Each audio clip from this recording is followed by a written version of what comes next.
Oh, my brother Jimmy gave me a little note here. Make sure your fly is closed and your pants aren't falling down. Your father is watching. He used to say that to me like 10 times a day, my old man. Am I okay? Very nice, John. Well, don't stare. I was asked to say a few words about my dad. And I looked around the room the other day at those who came and who were there. My dad was a great guy who was always surrounded by great people. Now, I didn't always appreciate my dad or the people around him. Truth is, Dad was always there for us, as are the people who are in this room today. People who cared about people. It took me personally a lifetime of working in a small room, 8 to 12 hours a day, one-on-one as a hypnotherapist, listening to people's stories, their dreams, their failures, their success. And one major factor that seems to have been a common thread amongst those who have shared, they didn't have the consistency in their lives of having someone they could rely upon. No one there in their lives in time of need that they could turn to. My dad was that kind of person, the kind you could turn to. And so many people have been in this room for the last 2 days. People who make humanity work. People who know how to bring out the best in people. To get them to go far beyond what you thought was humanly possible, to feel appreciated, to feel needed. My dad and my mom, let's not forget Grandma Kitty, were experts at bringing out the best in people, showing sides of themselves they didn't know they were capable of. Now, when you grow up in that environment, you just naturally expect the world to be there for you, caring.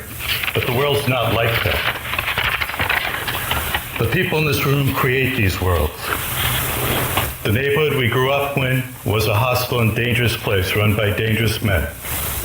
Kitty, my dad's mother, was an extraordinary woman, creating that safe space where people felt appreciated, where people could feel vulnerable.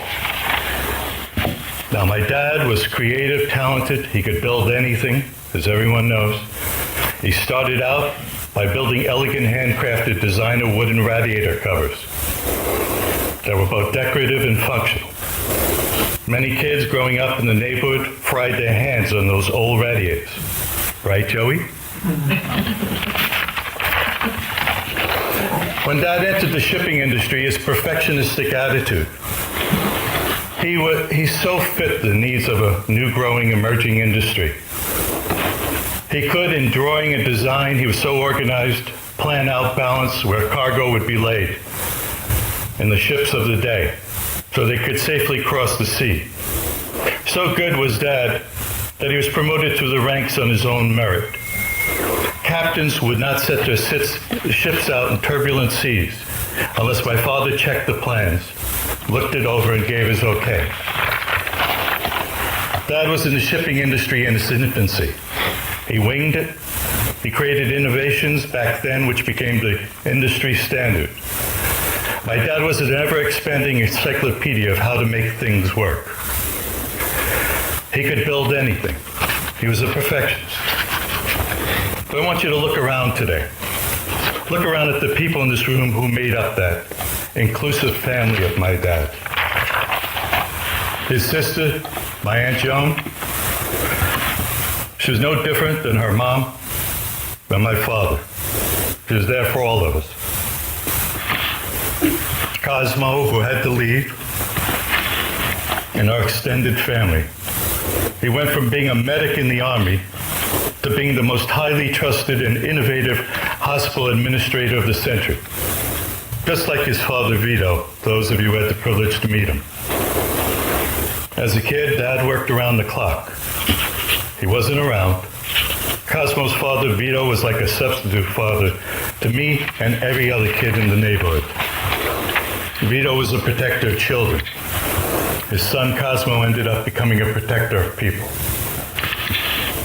Jim Gary, is he here? No, Jim. was a great friend. He was loved and appreciated by my dad. And Jim, you're one of the last few alive. Feels that way. As I tell people at this point, I've outlived my lifetime warranties. Jim's here, and I appreciate it, Jim. Tommy Ryan, another one of my dad's very good friends, an industry character, a man who was well known, who had one wife, 27 girlfriends, and 347 children that we know of. A man that never stopped smiling. Well, sadly, Tommy's gone, but his son Arthur flew in this week to be pop.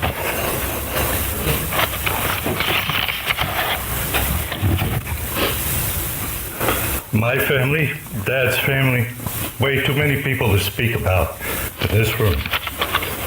Father John, it wasn't real to me until you showed up today. My mom, my sis, Corellia, Joey Chimney, his caretaker Melanie. And I could talk about my dad all day long. In the last few years, since his loving wife Natalia passed, we became best friends. A relationship which, because of his round-the-clock hours while I was growing up, that the industry I was in required, was filled in by the people in this room today. To speak about my dad, it would be neglected not to speak about all the people in this room and those who have touched our lives that have passed. Dad wouldn't want that. He wouldn't want anyone left out, anyone forgotten. I'm thankful to be a part of Dad's life, to have him as a father. I'm thankful to be a part of every one of your lives. Because otherwise it would have just been a one-way conversation. Thank you, Dad. And my dad would thank everyone here. If Dad's looking down, I hope he's not looking up.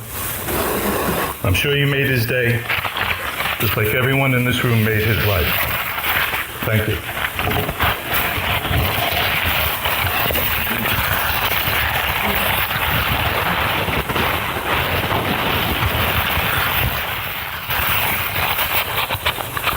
And so this concludes our services today here at the Crematory Chapel. A private cremation will take place under our funeral home's direction.